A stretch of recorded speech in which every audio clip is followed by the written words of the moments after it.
Yo soy de caminar y de... Hola, buenos días. Sé que tengo que trabajar con esto acá para que se escuche. Acá, acá. Eh, mm, es- Acá me puedo mover. Pero que quiero ver si puedo... Los comandos, eso es lo que me interesa. Ahí, tengo que tocar acá. Bueno, me voy a quedar acá, no sé. Bueno, muchas gracias por la invitación, muchas gracias por la presencia de todos ustedes. Veo muchos jóvenes. Eh, Así que bueno, vamos a ver. Muchas gracias. Como dijo Fabián, gracias por la presentación. Yo soy neuropsicóloga clínica, soy fonoaudióloga y luego hice mi derivación hacia el ámbito de la neuropsicología. Hace 20 años que trabajo con el grupo de trabajo e investigación de la doctora Silvia Kochen y realizo las evaluaciones cognitivas de los pacientes candidatos a cirugía de la epilepsia. Y desde hace unos 5 años, desde el Hospital El Cruce, se organiza una clínica de la memoria en los consultorios AMI, que son asistencia médica integral, es una derivación del hospital, es un policonsultorio, consultorio de especialidades médicas, donde allí, desde la ENIS, organizamos con 2 neurólogas y 2 neuropsicólogas una clínica de la memoria. Ahí la experiencia en el buen envejecer, por eso la invitación para hablar sobre envejecimiento. No vamos a hablar de epilepsia en esta ocasión.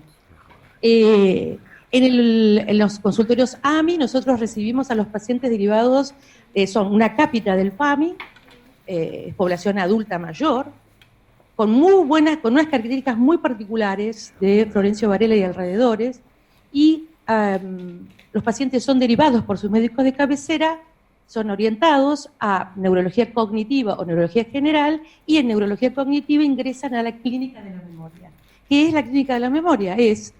¿Por qué? Porque vamos a ver ahora, una de las quejas más frecuentes es, en los pacientes adultos mayores, la falla de memoria. Entonces allí realizamos la evaluación cognitiva, de eso vamos a hablar, y los seguimientos de los pacientes. Ese es el trabajo que hacemos en AMI. Y desde allí desarrollamos varias líneas y trabajos, y el objetivo es desarrollar y aportar varias líneas de trabajo. En particular, una que nos interesa mucho últimamente es el desarrollo de valoraciones cognitivas de acuerdo a nuestra población. Porque nuestra población, por ejemplo, tiene muy poco nivel de instrucción. La población de los alrededores de Florencio Varela son personas adultas mayores con escuela primaria completa, algunos hay analfabetos, y muy poquitos tienen escolaridad superior. Y otra condición es que la mayoría, en realidad hay muy poca cantidad de pacientes institucionalizados en el caso de que necesiten asistencia. Son pacientes que aún con demencia o con deterioro cognitivo se mantienen viviendo en su casa, en su familia. Entonces esto son 2 datos muy importantes. Bueno, ese es el cuento para contarles cuál es mi trabajo en el ENIS y en AMI. Hoy vamos a hablar de los aspectos que tienen que ver con lo que se llama y lo que vamos a desarrollar, que es el buen envejecer. Que no tiene, bueno, eso es interesante, ¿no? Todos vamos a llegar a ser viejos. Así que bueno, la idea es poder avanzar en el conocimiento de cómo se puede envejecer bien. Básicamente porque aún en esta época hay cierto estigma acerca del envejecimiento, ¿no? De volverse viejo, de hacerse viejo, de estás viejo, y eso de la mano de la falla de memoria y las fallas cognitivas. Vamos a hablar sobre eso. En principio vamos a hacer una introducción breve acerca de lo que la OMS considera envejecimiento. Son cambios de índole biológico por una gran acumulación y gran variedad de daños moleculares y celulares, que en el transcurso de la mañana y de la tarde vamos a hablar, o van a hablar sobre esos temas. Por supuesto, que implican un descenso gradual de las capacidades físicas y un aumento consiguiente de riesgo de enfermedad, una vulnerabilidad del organismo a contraer enfermedades. Otros cambios, además de los biológicos, están dados por lo que se denomina las transiciones de la vida. A medida que envejecemos, lo que ocurren es cambios en la condición de vida, la jubilación, los cambios en el acceso económico, la muerte de los compañeros, de las parejas, de amigos. Eso genera otros cambios, además de los biológicos, y que en realidad la idea de un buen envejecer es tratar de amortiguar estas pérdidas, no solamente las pérdidas emocionales, sino las pérdidas de estatus social, económico, y reforzar la recuperación y adaptación y crecimiento psicosocial. Palabras como recuperación, adaptación y crecimiento en envejecimiento suena raro, pero de eso se trata el buen envejecer. Es decir, la capacidad de afrontar esta etapa vital. Yo siempre digo a mis pacientes que volverse viejo no es el final de la vida solamente, sino que es otra etapa de la vida. Y que hay otros desafíos, hay otras formas de enfrentarlo, de afrontar esta etapa. Entonces, cuando nosotros estamos en presencia de una persona para ser evaluada cognitivamente, debemos considerar que hay dos tipos de envejecimiento. Un dato interesante esto. Uno es el envejecimiento exitoso o sano, que se acompaña de los cambios naturales universales, de los cambios biológicos del organismo, sin enfermedad sistémica que afecte con una impronta fuerte, y se acompaña de no hay declinación cognitiva. Esto es un dato importante. No siempre volverse viejo o envejecer implica un declinar cognitivo en términos de patología. Por supuesto que hay cambios cognitivos, por supuesto que funcionamos distinto, pero eso no quiere decir que eso sea patológico, eso no quiere decir que eso sea enfermedad. Entonces, la declinación cognitiva está asociada a que uno funciona diferente, pero funciona en relación a las necesidades de uno personal. ¿Se entiende esto? ¿Sí? La declinación cognitiva es el paso del tiempo y el organismo y nosotros funcionamos diferentes. Otra cosa es el envejecimiento habitual. Es el habitual. La comorbilidad. Son sujetos que envejecen con hipertensión arterial, diabetes, cardiopatías. Estos se constituyen en un momento factores de riesgo para declinar ya con consideraciones para una patología o una falla cognitiva que impacte en nuestra calidad de vida.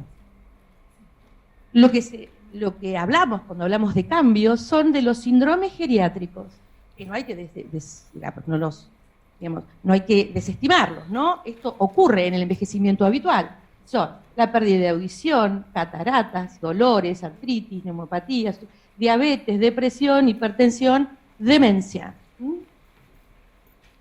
Por otra parte, además de los cambios biológicos, están los entornos físicos y sociales, que también son importantes en el momento de envejecer. Los cambios que se ocurren en los estilos de vida de los sujetos también tienen un impacto y que van a influenciar en las aptitudes psicosociales, que tienen que ver con los estados de ánimo, los proyectos, los deseos. Eso también forma parte de un proceso de envejecimiento habitual. Sin duda, las características personales de los sujetos están a la hora de valorar los efectos del envejecimiento. Sexo, las mujeres envejecemos distinto que los hombres.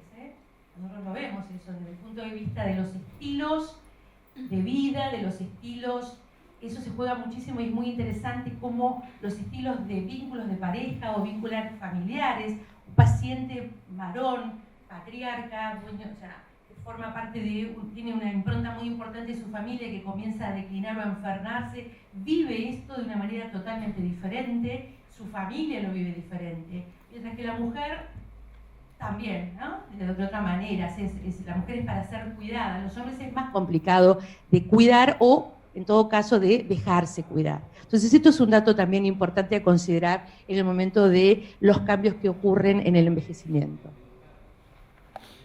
Bueno, como neuropsicólogos nosotros sabemos que es importante valorar y evaluar estos cambios cognitivos que ocurren y que tenemos que ir a pesquisar, que tenemos que ir a valorar, y vamos a hablar de dominios cognitivos.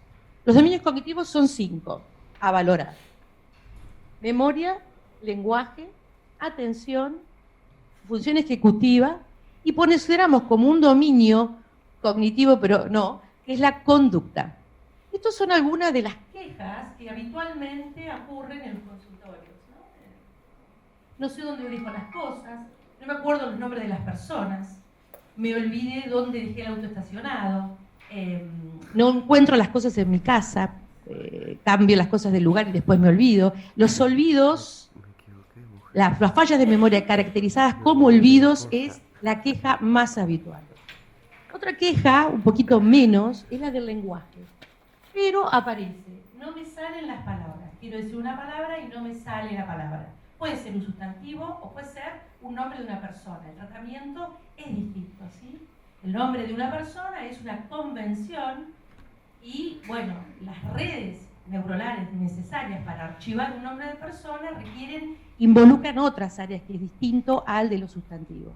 Pero bueno, hay anomias, es esa falla de esta dificultad o esta queja, se denomina anomia, la anomia para los nombres comunes o la anomia para los nombres de las personas tiene distintos tratamientos. Otra queja es, no me causan chiste, no me causan gracia lo que escucho por la televisión o en una reunión familiar, todos hablan y yo a veces engancho y a veces no, y en realidad que debe ser que no me interesa lo que hablan, entonces en realidad no comprenden, en realidad no comprenden. Una de las pruebas que nosotros utilizamos, le pedimos a los pacientes que describan con sus propias palabras un dicho popular. Por ejemplo, perro que ladra no muerde, al mal tiempo buena cara. Eso implica un proceso de abstracción del lenguaje que el paciente se puntúa eso, ¿no? Obtiene mayor puntaje el paciente que puede despegarse y ser lo más abstracto posible. Y es muy, muy común que los sujetos mayores inicien a explicar esta dificultad, cómo se explica este dicho, desde un punto de vista literal, ¿no? El famoso perro que está ladrando no muerde. Se puede hacer una aclaración y decirle esto, ¿no? Un dicho es para aplicar a las conductas de las personas. Los que salen de una falla del lenguaje pueden explicarlo y los que no siguen dando vuelta. Eso es una falla del lenguaje, de pensamiento, de los aspectos más elaborados y abstractos del lenguaje. El lenguaje no solamente es esto que estoy haciendo, sino es esto que están haciendo ustedes, comprendiendo, procesando, decodificando semánticamente, ¿eh? Tanto uno como el otro pueden estar alterados, y eso lo evaluamos. La queja de atención. Quiero decir esto son las quejas habituales, ¿no? Y lo caracterizamos por dominio, ¿sí? Los pacientes mezclan. Yo lo que pasa es que me olvido porque en realidad no le presto atención a lo que me dicen. Entonces, en realidad no es esto, dicen. Y en realidad, bueno, una evaluación cognitiva es la que pone blanco sobre negro, la que determina qué dominio está afectado. Como falla de atención, no le presto atención. Y esto es muy habitual, no puedo leer. Cuando termino de una página tengo que volver a empezar, no me puedo concentrar en lo que leo. Eso es una falla atencional, de un aspecto de la atención que es la atención sostenida. Otro es, dentro de la atención, la capacidad de hacer foco en distintos, de focalizar y tensionar y focalizar la atención en otra cosa, o pasar de un estímulo a otro. Eso es una queja muy también común. Un paciente adulto mayor habitualmente se queda en una actividad y le cuesta mucho cortar y pasar a otra. Entonces, en una evaluación cognitiva, este dato es importante tener en cuenta para valorarlo como falla de atención. Función ejecutiva, atención. Este dibujito de la función ejecutiva es una función que desde el punto de vista del envejecimiento es patognomónica del envejecimiento. A medida que nos volvemos más viejos, nos volvemos disejecutivos. La función ejecutiva es aquella capacidad que nos permite controlar, regular, anticipar, chequear, hacer feedback sobre nuestra conducta y sobre los demás. Todo eso en el adulto mayor empieza a declinar. Básicamente también porque la exigencia de un adulto mayor es menor, ¿no? O sea, los jóvenes tienen una función ejecutiva bárbara, porque hacen varias cosas a la vez, planifican varias cosas y tienen varias líneas. A medida que, bárbaro, porque en la necesidad de utilizar una función ejecutiva para organizar nuestros estudios, el trabajo, la casa, funciona. Pero a medida que pasa el tiempo, por un lado, esto empieza a decrecer. La necesidad, el funcionamiento,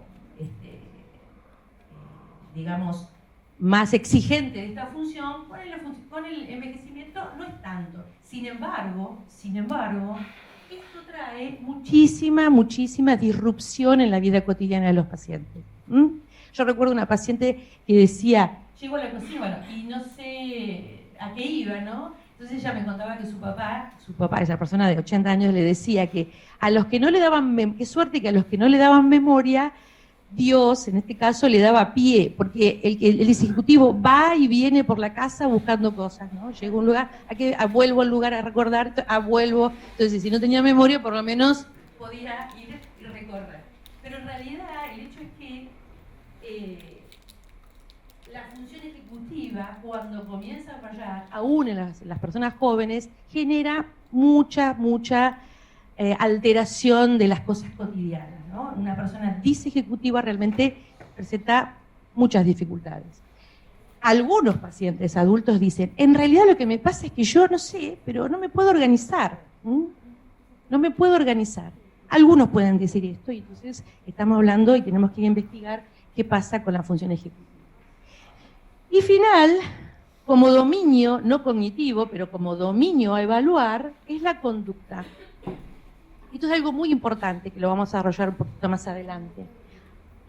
Hay cambios en la conducta asociados al envejecimiento, por el hecho de envejecer o porque comienza uno a tener como síntoma depresión o apatía. Que son los síntomas: depresión, ansiedad o apatía. Y esto hay que valorarlo como un cambio neuropsicológico, como un cambio no ya de una crisis vital, como es el envejecimiento, que es una interpretación desde el paradigma de la psicología, sino que del paradigma de las neurociencias, y en particular cuando evaluamos cognitivamente un paciente, los cambios como no tengo ganas de salir ni de ver gente, prefiero quedarme en mi casa, o la queja de la familia, esto es muy importante, el paciente se ha vuelto irritable, agresivo, ansioso, comparado con un estatus anterior que no era así, ¿verdad? Entonces, estos cambios deben ser valorados y considerados dentro de una evaluación. Rápidamente, ¿cuál es el algoritmo? ¿Qué es lo que pasa cuando un paciente presenta falla de memoria o de otro dominio cognitivo? Debe ser evaluado con una evaluación neuropsicológica, con un protocolo de evaluación neuropsicológica.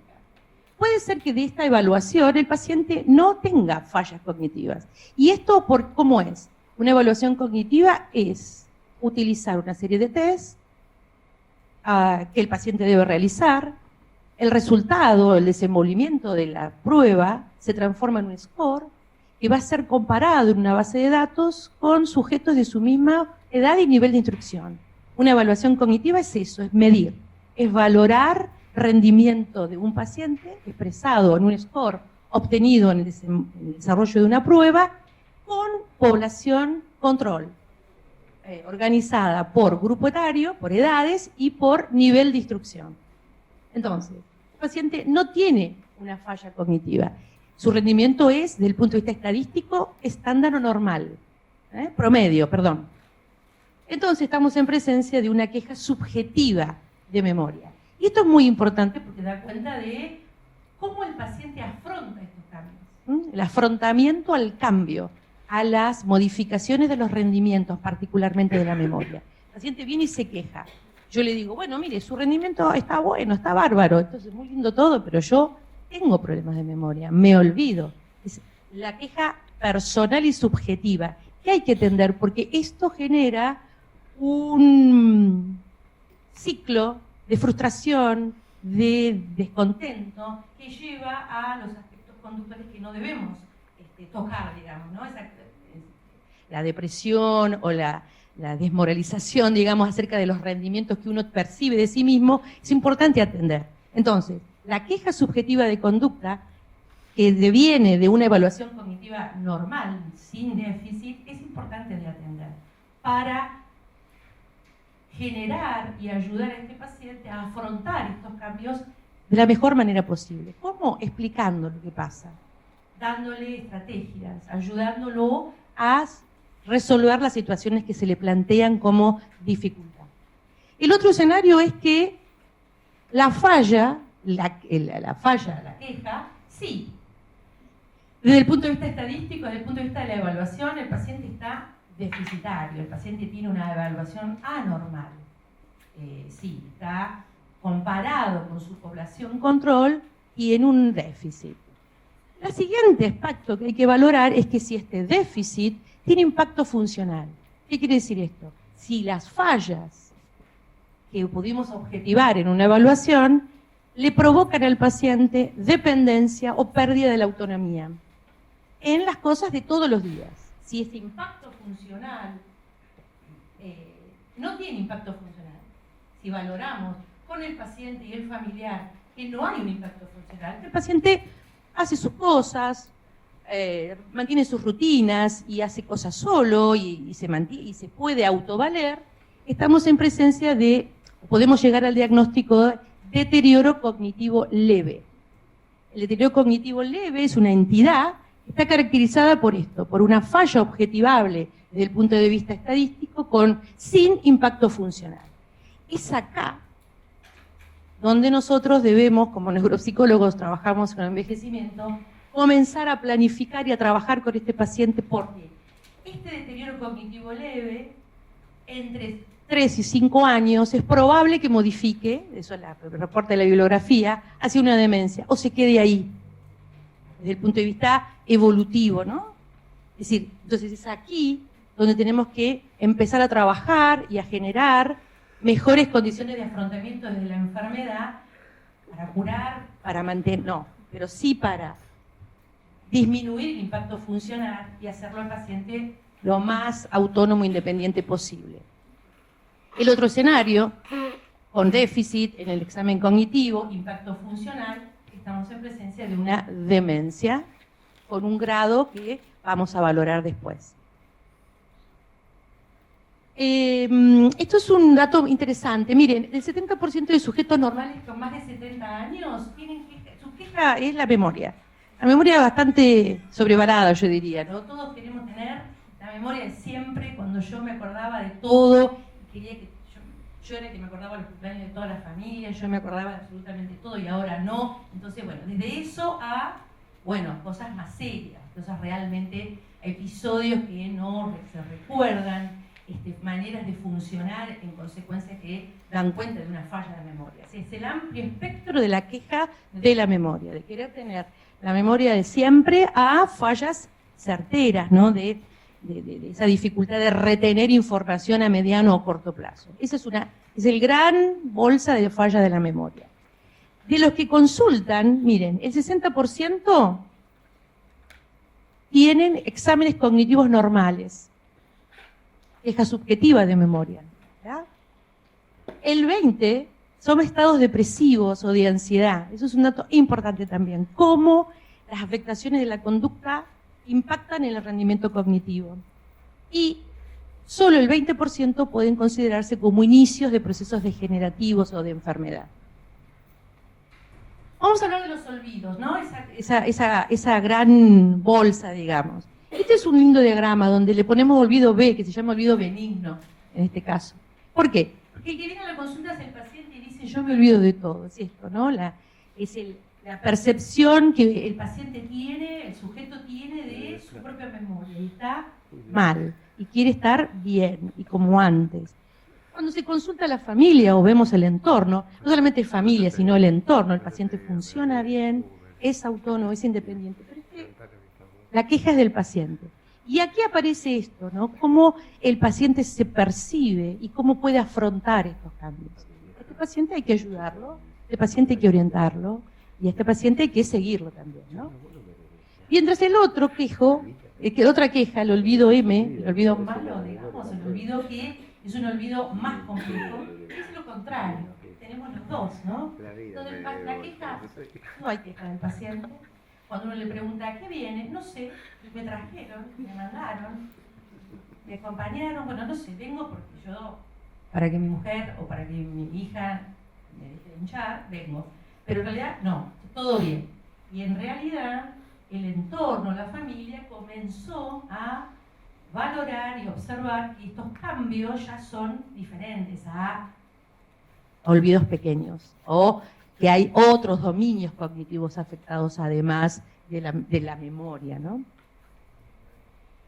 ¿Qué hace una evaluación cognitiva? Es la herramienta que puede dilucidar o poner, ordenar esto, el olvido bueno del olvido patológico, del olvido por falla, o mejor dicho, por la autopercepción o las dificultades que un adulto mayor puede tener de un inicio de una falla cognitiva que implique un deterioro posterior. La detección precoz es fundamental, ¿no? Volviendo a la diapositiva anterior, si nosotros podemos detectar la falla, la queja subjetiva, y podemos medir, o el deterioro cognitivo leve, y ahí trabajamos. Cuanto más pronto podemos caracterizar ese cuadro, más tiempo y mejores perspectivas y pronóstico, independientemente de la evolución, no sabemos cuál puede ser, vamos a poder lograr con este paciente dándole herramientas de autovalimiento y de independencia, pero sobre todas las cosas de una vaya la expresión, de empoderar y poder decir, yo siempre digo, cuando el paciente dice, mirá lo que me pasa tal cosa, y poder cambiar esto de que me pasa como algo inevitable y decir, voy a ver cómo puedo hacer para no olvidarme, voy a ver cómo puedo hacer para funcionar mejor, es una condición fundamental y totalmente distinta. Y solamente lo podemos hacer en estadios precoces de detención. Bueno, perfil de deterioro cognitivo, vamos a poder determinar, no todos los dominios cognitivos se afectan de igual manera, algunos quedan indemnes, ¿sí? O sea, no todos cuando hace una evaluación cognitiva no todo está mal. Vamos a poder decir que hay un dominio cognitivo más afectado que el otro, y eso lo hace una evaluación cognitiva. Bueno, como decíamos, la severidad, evaluar la progresión, una evaluación cognitiva desde el punto de vista como la planteamos, que es una valoración otra vez medible, estadísticamente comprobada o comparada, permite hacer una evaluación de la progresión. Y, por supuesto, la eficacia del tratamiento. Tratamiento que en neuropsicología decimos los tratamientos no farmacológicos. En todos los encuentros sobre demencia a nivel internacional y nacional, hay un gran capítulo ahora, cada vez más, sobre los tratamientos no farmacológicos. ¿Qué son los tratamientos no farmacológicos? Las terapias de apoyo, terapia ocupacional, terapia cognitiva, todo lo que mantenga al sujeto en actividad intelectual y en actividad, en estímulo. Entonces, una evaluación cognitiva permite detectar el dominio afectado, cuantificarlo, esto es importante, Una evaluación cognitiva de una persona adulta mayor debe ser cuantificada. Está bien, está mal, está más o menos, eso no es una evaluación, no es cualitativa, es cuantitativa, debe ser cuantitativa. Por supuesto que es una interpretación, porque nosotros, yo siempre digo que en una evaluación cognitiva los pacientes se ven ahí sentados en un escritorio a realizar una serie de tareas, dibujar, copiar, manipular alguna cosa, y eso genera en el paciente una cierta extrañeza, ¿no? Le hacen hacer cosas de chicos, dicen algunos, y en realidad nosotros, los neuropsicólogos clínicos, interpretamos una disfunción cognitivo-conductual en la realización de esas pruebas. Las fuentes múltiples. No solamente vamos a hablar y ver el paciente, familiar, la entrevista, la observación del comportamiento durante el examen es muy importante y, por supuesto, siempre es necesario la utilización de técnicas sensibles, de test sensibles. Esto es lo que nosotros utilizamos. El Mini-Mental Scale, que es un test, son test screening, test de barrido en general, ¿no? El ACE, que es el Addenbrooke Cognitive Examination, y el test del reloj, que son test que han sido valorados y normatizados para población argentina. Esos son los test que nosotros de screening utilizamos. Rápidamente, ¿vengo bien? No sé. ¿Sí? Sí, bueno, porque le quiero mostrar algunos ejemplos, ¿no? Este es un señor de 75 años, primaria completa, jubilado. ¿Cuál es el síntoma de inicio? Cambios de conducta. Esto es interesante porque viene a la consulta con su señora y el problema es la memoria. La señora dice que el problema es la memoria. Él está todo el tiempo callado en la entrevista y no dice nada. Pero el problema es la memoria. En la segunda entrevista, en realidad, el problema es que el señor ha comenzado con cambios de conducta muy disruptivos en la familia y novedosos, ¿no? Él nunca gritaba, nunca me contestaba de esa manera. Él es otro hombre, me dice la señora. Se bajó del camión, camionero, se bajó del camión hace 4 años, se jubiló y no hizo nada más. Acompañó a la señora, hace los mandados y nada más. Al final de la entrevista puede él decir, sí, a mí me falla un poquito la memoria. Y miramos el reloj, ¿no? Y comienza en voz alta, acá falla un poquito en la distribución, pues cambia el orden y se le pide a los sujetos, después todos a practicar el reloj, todos se le pide a los sujetos que realicen un contorno, porque va a dibujar un reloj, le va a poner todos los números adentro y va a esperar. Se espera cómo trabaja, él solito iba hablando y diciendo 5, 10, y luego, cuando termina de poner los números, se le solicita si le parece que está todo bien, él dice que sí, que ahí falló un poquito, y que ahora dibuje las agujas a las 10:05. Dibuja esto y otra vez se le pide, ¿está bien? Y sí, está bien, no corrige, ¿sí? Ok. Este señor presenta un deterioro cognitivo caracterizado como una demencia frontotemporal. Es decir, donde hay fallas de memoria, pero es una DFT, como se dice, una demencia frontotemporal, de inicio con cambios de conducta y afectación del lenguaje. También ya visoespaciales y constructivas. Pero no es un tipo de demencia. Esta señora de 84 años, secundaria completa, jubilada, vive sola con una cuidadora, porque es muy mayor. Los síntomas de inicio, los síntomas de referencia son fallas de memoria, pero la inquietud es del hijo. Cuando le preguntamos a la señora a lo largo de toda la entrevista, ella dice que no, que todo está bien, que a ella le gusta que le hagan las cosas, no hace nada, no prepara su comida, es absolutamente dependiente de su cuidadora y de sus familiares, pero ella está, como diríamos en la belle indifférence, todo está bien. El reloj, como ven, bastante bien. Esta señora tiene una severísima falla de memoria, una dificultad tremenda para recuperar información inmediatamente después de que se le dice, compatible con un cuadro de demencia tipo Alzheimer, con una indemnidad del lenguaje y de otras habilidades, pero básicamente la memoria está muy afectada.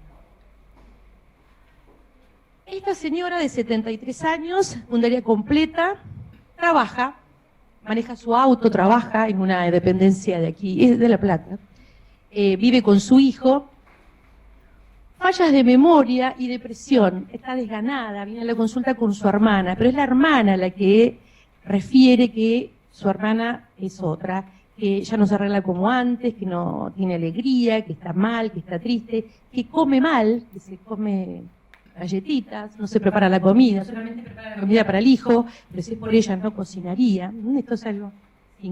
Entonces, miren el reloj. Está bastante mal colocado por la edad, ¿no? Los números. Les dice 10:05, ¿está bien? Ah, no, me dice, tacha y coloca ahí. Puede corregir. Esta señora tiene un deterioro cognitivo leve, porque todavía está ahí, leve más o menos, porque todavía funciona normalmente, es autónoma, es independiente, pero tiene signos que hay que seguir y apoyar. Final, quiero mostrarles a esta señora de 71 años, secundaria completa, vive con su esposo, fallas de atención y depresión. Este es el examen cognitivo. Esta señora consulta después de la inundación de La Plata. El estrés postraumático que significó la inundación en La Plata generó enorme impacto en grandes sectores de la población y que muchos consultaron, ¿no? Venían, fallas de memoria, de atención, qué sé yo, pero en realidad yo le decía, ¿cómo logró toda la inundación? Y bueno, esta señora fue el caso. Ella hizo sesiones de estimulación cognitiva, trabajó y tiene un examen cognitivo normal. Bueno, este es el screening del Mini-Mental, el Addenbrooke Cognitive Examination, que está disponible en las páginas web, que son los tests que se utilizan. Lo vamos a pasar. Es importante esto. Por supuesto que las baterías son screening rápidos que me permiten tener una cuantificación, pero a la hora de hacer un diagnóstico es indispensable trabajar por dominios. Digamos, utilizar pruebas que valoren dominio específico, no screening. ¿Después qué? Bueno, después de una evaluación cognitiva, hay que seguir haciendo evaluaciones cognitivas para ver los cambios en el tiempo, para el cuidado, información para el paciente y para su familia. Bueno, una evaluación cognitiva, los datos de una evaluación cognitiva en un sujeto normal nos permite saber y comprender que hay cambios que son normales y que hay que esperarlos. La memoria, sí. Con el tiempo vamos perdiendo la memoria, pero esa memoria no es una memoria que va a impactar en mi funcionalidad o en mi calidad de vida. Pero nos volvemos más lentos. Dice, pérdida de rapidez. En realidad lo pensemos de otra manera. Se vuelven más lentos. Las personas adultas mayores están más lentas para tramitar y tratar la información. Y también, como dominio, caída de aptitudes espaciales y visoespaciales. Por eso el test de reloj es sensible a los cambios asociados a la edad en el declinar o en el deterioro. Bueno, otra cosa importante que quiero dejarles es que hay un enfoque moderno, actual, acerca de cómo es la relación entre cognición y conducta o alteraciones de la conducta.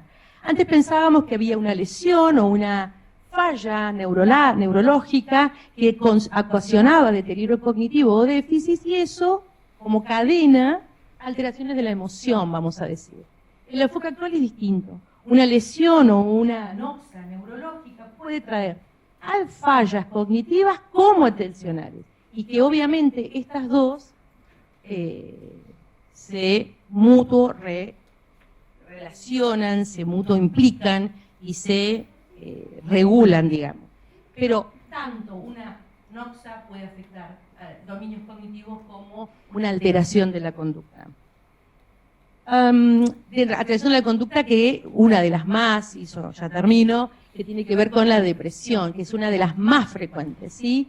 Es el síntoma de privilegio del envejecimiento, que es que las personas mayores, y se considera como una condición del envejecimiento, pero en realidad puede ser considerado porque las personas mayores tienen dificultad para describir lo que sienten y cómo están. Estos cambios, no solamente, por supuesto, por esto, ¿no? Porque en el contexto de enfermedades o situaciones más complejas desde el punto de vista de la salud, la depresión se enmascara. Y en realidad también hay que darle espacio a comprender la depresión por una alteración ocasionada por el déficit o por la falla neurológica, o por estas fallas que tienen que ver con el cambio de estilos de vida y la crisis vital que implica el envejecimiento.